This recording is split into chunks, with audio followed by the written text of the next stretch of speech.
नमस्कार। इस वक्त आप सुन रहे हैं प्रेरणा एपिसोड 1। आप हाथी नहीं इंसान हैं। एक आदमी कहीं से गुजर रहा था, तभी उसने सड़क के किनारे बंधे हाथियों को देखा और अचानक रुक गया। उसने देखा कि हाथियों के अगले पैर में एक रस्सी बंधी हुई है। उसे इस बात का बड़ा अचरज हुआ कि हाथी जैसे विशालकाय जीव लोहे की जंजीरों की बजाय बस एक छोटी सी रस्सी से बंधे हुए हैं। यह तो स्पष्ट था कि हाथी जब चाहता उस बंधन को तोड़कर कभी भी कहीं भी जा सकता था, पर किसी वजह से वो ऐसा नहीं कर रहा था। उसने पास खड़े महावत से पूछा कि भला ये हाथी किस प्रकार इतनी शांति से खड़े हैं और भागने का प्रयास क्यों नहीं कर रहे।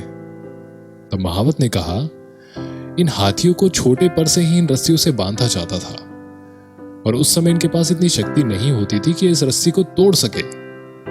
बार बार प्रयास करने पर भी रस्सी नहीं टूटती थी और धीरे धीरे इन्हें यह यकीन होता चला गया कि वो इस रस्सी को तोड़ ही नहीं सकते, और बड़े होने के बाद भी यह यकीन बना रहा, इसलिए वो कभी इसे तोड़ने का प्रयास ही नहीं करते।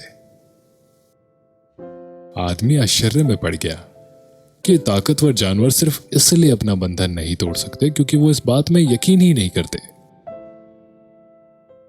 इन हाथियों की तरह ही हम में से कितने लोग सिर्फ पहले मिली असफलता के कारण ये मान बैठते हैं कि अब हमसे ये काम नहीं हो सकता, और अपनी ही बनाई हुई मानसिक जंजीरों में जकड़े जकड़े पूरा जीवन गुजार देते हैं। याद रखिए, असफलता जीवन का एक हिस्सा है और निरंतर प्रयास करने से ही सफलता मिलती है। यदि आप भी किसी ऐसे बंधन में बंधे हैं जो आपको अपने सपने सच करने से रोक रहा है, तो उसे तोड़ डालिए, क्योंकि आप हाथी नहीं इंसान हैं।